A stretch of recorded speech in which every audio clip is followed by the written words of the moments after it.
Assalamualaikum warahmatullahi wabarakatuh. Berjumpa lagi dengan saya di channel YouTube saya Ensiklopedia Ahmad Fauzi. Channel yang menjelaskan berbagai hal yang berkaitan dengan publikasi, penelitian, analisis data, dan berbagai pengetahuan lain yang mungkin dapat meningkatkan pengetahuan ataupun keterampilan kalian.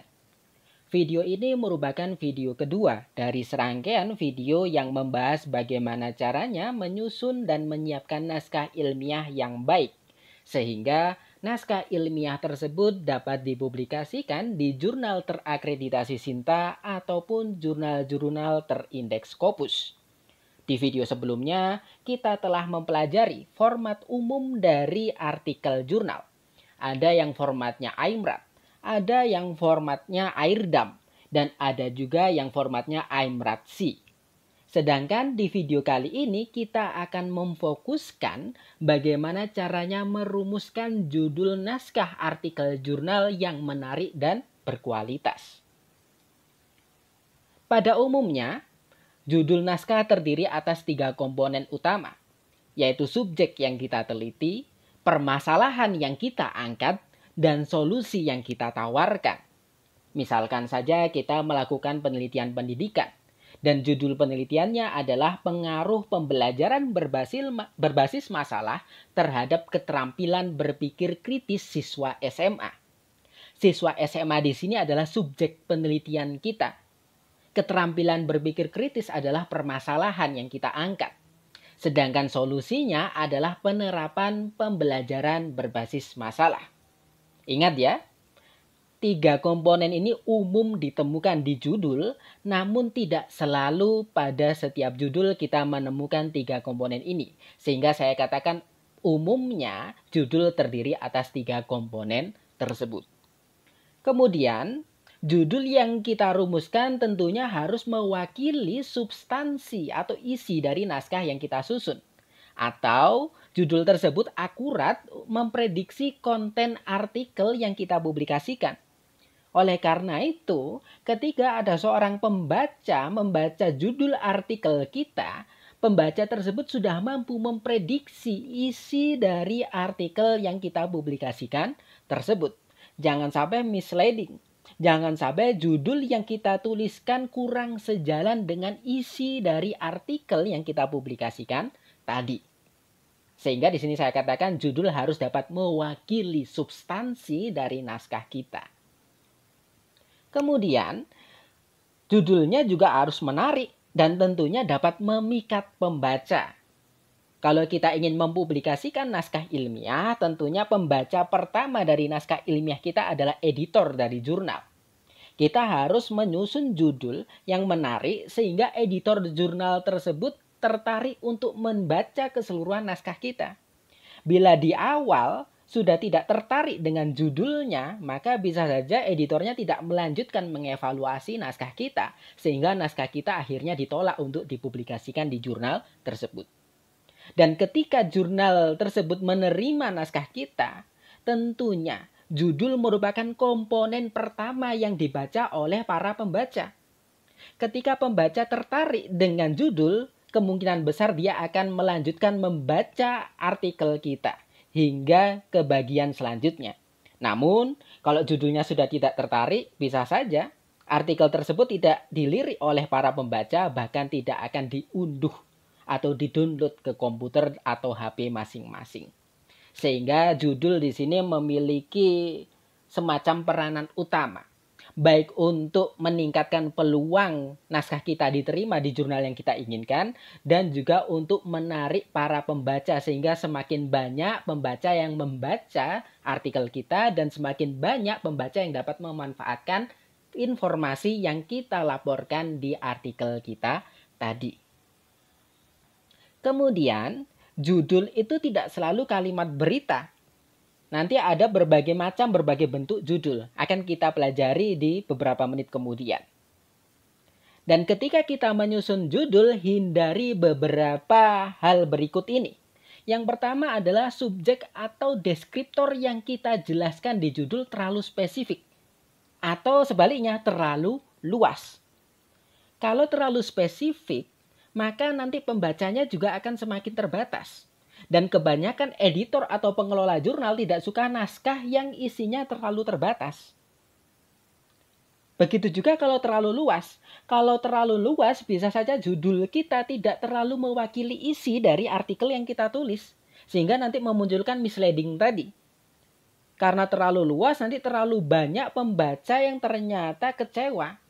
Dikira artikel yang mereka baca sesuai dengan bidang mereka, sesuai dengan permasalahan yang ingin mereka pelajari, ternyata setelah dibaca, isinya ternyata tidak terlalu membahas judul yang kita angkat tadi. Jadinya jangan terlalu spesifik, juga jangan terlalu luas. Selain itu juga jangan terlalu panjang. Judul yang baik itu biasanya terdiri atas 10 hingga 15 kata. Bahkan ada beberapa jurnal yang membatasi kata-kata di dalam judul naskah itu maksimal 12. Ada yang 14 atau mungkin ada juga yang 16. Kalau di atas 15 itu judul sudah dikatakan kurang baik. Apalagi kalau di atas 20. Misalkan kita memiliki judul seperti ini. Pengaruh model pembelajaran berbasis masalah terhadap hasil belajar IPA Biologi siswa kelas 10B SMAN 1 Tumpang, Kabupaten Malang pada materi sistem pencernaan. Ini merupakan contoh judul yang kurang baik. Kenapa kurang baik? Yang pertama adalah judul ini kata-katanya terlalu banyak. Terlalu panjang. Ini sudah lebih dari 12 atau 14 kata ini. Dan yang kedua, ini terlalu spesifik. Di sini kita menyampaikan subjeknya terlalu detail. Siswa kelas 10B SMAN 1 Tumpang, Kabupaten Malang. Bahkan kita sampaikan juga materinya yaitu sistem pencernaan. Sebaiknya kalau kita membuat judul naskah yang ingin kita terbitkan di jurnal tertentu, jangan terlalu spesifik seperti ini. Sampaikan saja pengaruh model pembelajaran berbasis masalah terhadap hasil belajar IPA Biologi SMA. Siswa SMA. Udah, sampai situ aja. Jangan sampai kelas, SMA, kabupatennya kita sampaikan, dan materinya kita sampaikan. Kenapa? Karena kita tadi mencoba menghindari deskriptor yang terlalu spesifik. Kemudian jangan juga kita menggunakan singkatan atau akronim yang tidak jelas atau tidak umum. Misalkan seperti ini. Implementasi model PBL dan TPS terhadap KM dan KBK siswa. Di sini kalau kita menggunakan PBL dan TPS masih tidak masalah. Kenapa? Karena PBL dan TPS ini merupakan akronim atau singkatan yang sudah umum dikenal oleh para peneliti dan pemerhati di dunia pendidikan. Kalau di luar pendidikan mungkin masih tidak paham apa itu PBL, apa itu TPS. Namun karena penelitian kita berkaitan dengan pendidikan, maka pembaca dari artikel kita adalah orang-orang di dunia pendidikan. Kita menggunakan singkatan yang sudah umum di dunia pendidikan tidak masalah. Tetapi yang menjadi masalah di judul ini adalah kita menuliskan KM dan KBK. Ini singkatan yang tidak umum. Misalkan kita ingin menulis keterampilan metakognitif dan keterampilan berpikir kritis, kemudian kita singkat sebagai KM dan KBK. Nah, singkatan ini tidak umum, berbeda dengan PBL dan TPS yang sudah merupakan nama umum. Begitu ya. Dan KM dan KBK ini bisa ambigu. Bisa saja orang lain mengira KMKBK ini memiliki kepanjangan selain keterampilan metakognitif. Bisa saja dikira terhadap kilometer. Begitu ya. Berbeda dengan PBL dan TPS yang merupakan singkatan resmi dari model-model pembelajaran. PBL itu problem based learning yang di bahasa Indonesia akan menjadi pembelajaran berbasis masalah. Dan TPS itu think, pair, share. Begitu. Sedangkan keterampilan metakognitif itu tidak ada resminya harus disingkat sebagai KM. Keterampilan berpikir kritis pun juga tidak resmi, tidak memiliki singkatan resmi menjadi KBK.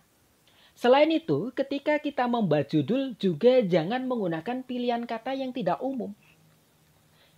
Ya, misalkan kita menggunakan kata yang sulit dipahami termasuk bagi orang-orang yang ada di bidang tersebut. Kita meneliti di bidang kesehatan, kita tapi menggunakan istilah yang sangat tidak familiar. Tentunya itu nanti akan menyebabkan judul kita semakin tidak menarik sehingga pembacanya pun juga semakin menurun. Karena mereka tidak paham dengan judulnya, ya ngapain mereka mendownload naskah kita. Namun kalau istilah tersebut sudah umum, di dunia yang kita teliti tadi tidak masalah. Misalkan preeklamsia atau eklamsia, itu mungkin pilihan kata yang mungkin banyak orang tidak paham. Tetapi di dunia kesehatan istilah tersebut sudah umum.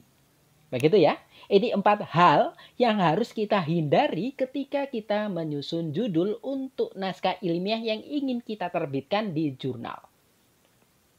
Nah, sekarang kita coba lihat alternatif format dari judul artikel jurnal. Nah, yang pertama ini merupakan judul yang paling umum, berupa kalimat berita yang berisikan topik secara umum, yang juga mengandung 3 komponen utama tadi, yaitu subjek penelitian, permasalahan, dan solusi. Contohnya misalkan seperti ini. Pembiasaan penerapan model problem-based learning dan dampaknya terhadap penguasaan konsep biologi siswa SMA. Problem-based learning yang merupakan solusi. Dampaknya terhadap penguasaan konsep biologi siswa ini berangkat dari permasalahan, yaitu rendahnya penguasaan konsep. Kemudian subjek penelitiannya adalah siswa SMA. Kemudian kita bisa juga menyusun judul yang tersusun atas topik umum kemudian diikuti oleh subtopik yang spesifik. Nah, antara topik umum ke subtopik yang spesifik ini bisa dihubungkan dengan titik 2, kemudian tanda penghubung, tanda koma, ataupun tidak diberi tanda baca tertentu. Contohnya seperti apa? Misalkan seperti ini. Topik umumnya adalah kualitas organ setelah paparan COVID-19. Sedangkan subtopik spesifik yang kita teliti di penelitian tersebut adalah kondisi paru-paru pasien. Sehingga judulnya bisa seperti ini. Kualitas organ setelah paparan COVID-19 (2 kondisi paru-paru. Nah ya, jadinya dari topik umumnya yaitu kualitas organ, topik khususnya adalah kondisi paru-paru.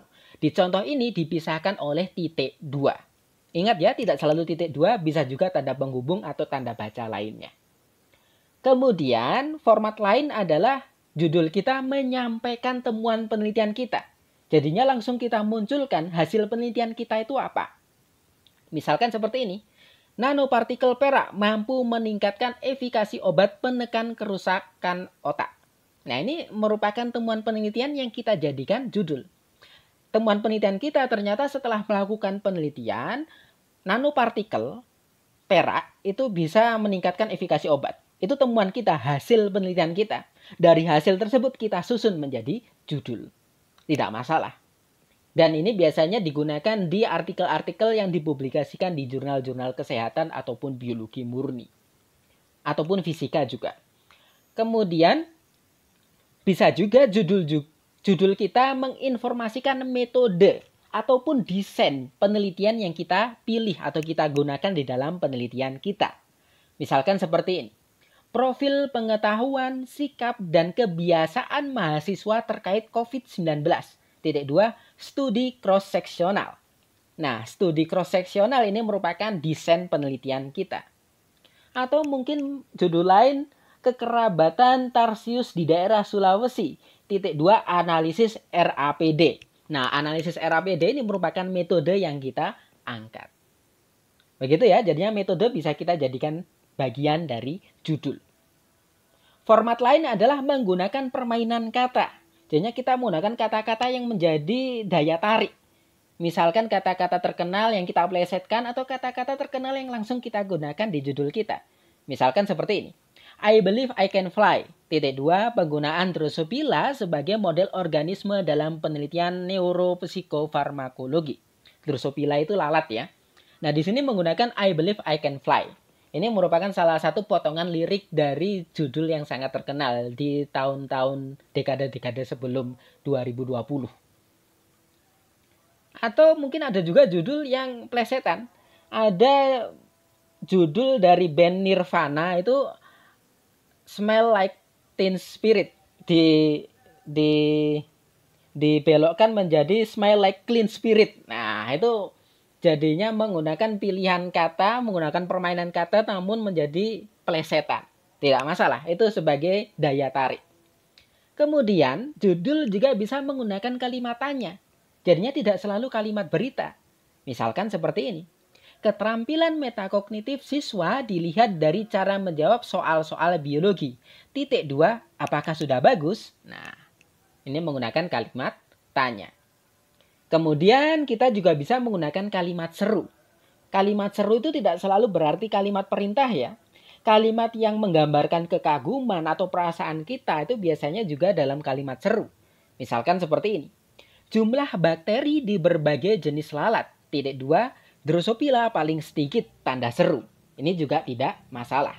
Dan tadi ketika kita mencontohkan judul I Believe I Can Fly, ini juga ada tanda serunya. Begitu. Jadinya penggunaan tanda tanya, tanda seru, tanda hubung, titik 2 itu tidak masalah. Nah, sekarang bagaimana caranya kita menyusun judul? Ini urutan yang biasa saya gunakan atau biasa digunakan oleh peneliti lainnya. Sebelum kita membuat judul, mungkin kita dapat menggunakan panduan beberapa pertanyaan pembantu. Pertanyaan pembantu itu seperti misalkan, apa tujuan naskah yang kita tulis? Kenapa? Karena judul kita harus berkaitan dengan tujuan dari naskah yang kita tulis tadi. Kemudian, apa pertanyaan utama yang ingin dijawab oleh naskah kita? Nah, judul itu harus bisa menjawab pertanyaan ini juga. Kemudian, apa atau siapa yang kita teliti, alias subjek penelitian kita itu siapa? Atau apa yang kita teliti, objek kita yang kita teliti itu apa? Kemudian, metode apa yang kita gunakan dalam penelitian kita? Kenapa? Karena metode bisa kita angkat juga menjadi judul penelitian kita. Kemudian, apa temuan yang kita peroleh? Karena seperti yang saya jelaskan tadi, temuan juga bisa kita gunakan sebagai kalimat judul penelitian kita.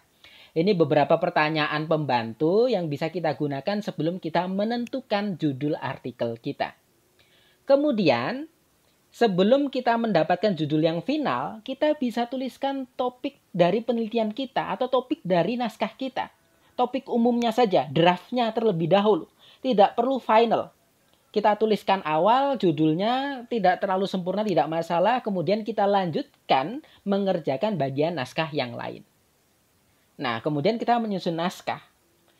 Nah, di tengah-tengah menyusun naskah, kita tentukan kata kunci dari naskah kita itu apa.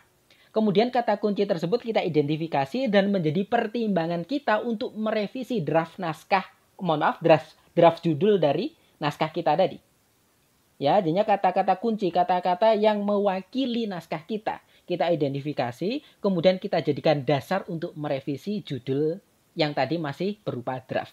Bagaimana caranya mengidentifikasi kata kunci penelitian akan kita bahas di video selanjutnya. Kemudian mengevaluasi judul lagi. Ya, jadinya di awal tadi kita hanya membuat draft judul, kita kemudian lanjut menyusun naskah di bagian lain, kita susun abstrak, kita susun pendahuluan, kemudian nanti kita lihat judul kita lagi. Sudah bagus atau tidak?